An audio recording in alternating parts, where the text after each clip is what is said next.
मित्रांनो, रत्नागिरीमध्ये फिरण्याचा तुम्ही प्लॅन करताय तर मी सांगतो ते हे ठिकाण अवश्य बघा. कारण रत्नागिरीमधील एक नयनरम्य दृश्य असणारं हे खूप छान असं ठिकाण आहे. या ठिकाणाचं नाव आहे नानीज धाम. तर करूया सुरुवात आपल्या व्हिडिओची. रत्नागिरीला जाताना आपल्याला रत्नागिरीमध्ये उतरण्यासाठी आंबाघाट हा लागतो. आंबाघाटामध्ये हा रस्ता खूप अवघड आहे, परंतु इथून जाण्यासाठी खूप भारी पण आहे. आंबाघाटामध्ये जर आपण उजेड असताना जर आलो तर इथं बघण्यासारखं खूप काही आहे, कारण की इथली वातावरण जे आहे ते खूप असं छान आहे. यानंतर आपण आंबाघाट पास केल्यानंतर आपण येतो रत्नागिरीमध्ये.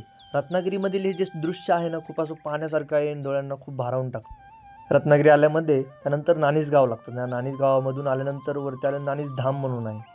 मित्रांनो, तुम्ही जर नानीज धामला गुरुपौर्णिमेच्या दिवशी जर आले तर तुम्हाला इथं बघण्यासारखं भरपूर काही आहे. मित्रांनो, हे जे संस्थान आहे ती नरेंद्राचार्यजी महाराज यांच्या नेतृत्वाखाली हे संस्थान चालते. हे जे संस्थान आहे या संस्थानाचं सभामंडप, इथालचं राहणीमान, इथालचं वागणूक, इथालची शिस्त हे असं खूप काही सुंदर आहे. इथालचं झाडं, पर्यावरण, निसर्ग हा खूप सुंदर आहे. इथे तर आपण एकदा तरी आयुष्यामध्ये एकदा यायलाच पाहिजे. हेच ते असं भव्य दिव्य मंदिर. या मंदिरामध्ये श्री गजानन महाराज आणि कारसिद्धेश्वर महाराज, त्याचबरोबर आपले प्रभू रामचंद्र यांची पण मूर्ती आहे. श्री कारसिद्धेश्वर महाराज हे नरेंद्राचार्य महाराज यांचे गुरु आहेत. तसेच या मंदिराचे नक्षीकाम इतके सुंदर आहे. मंदिराचे नक्षीकाम इतके सुंदर आहे की जसे वाटतं की याला चाके बसवलेत आणि हत्ती या चाकांना ओढत आहेत.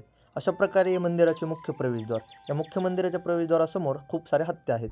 ज्यावेळेस आम्ही गेलो होतो त्यावेळेस तिथे एक हत्ती पण होता, जो की तिथे येऊन पर्यटक त्याच्यासोबत फोटो वगैरे काढत होते.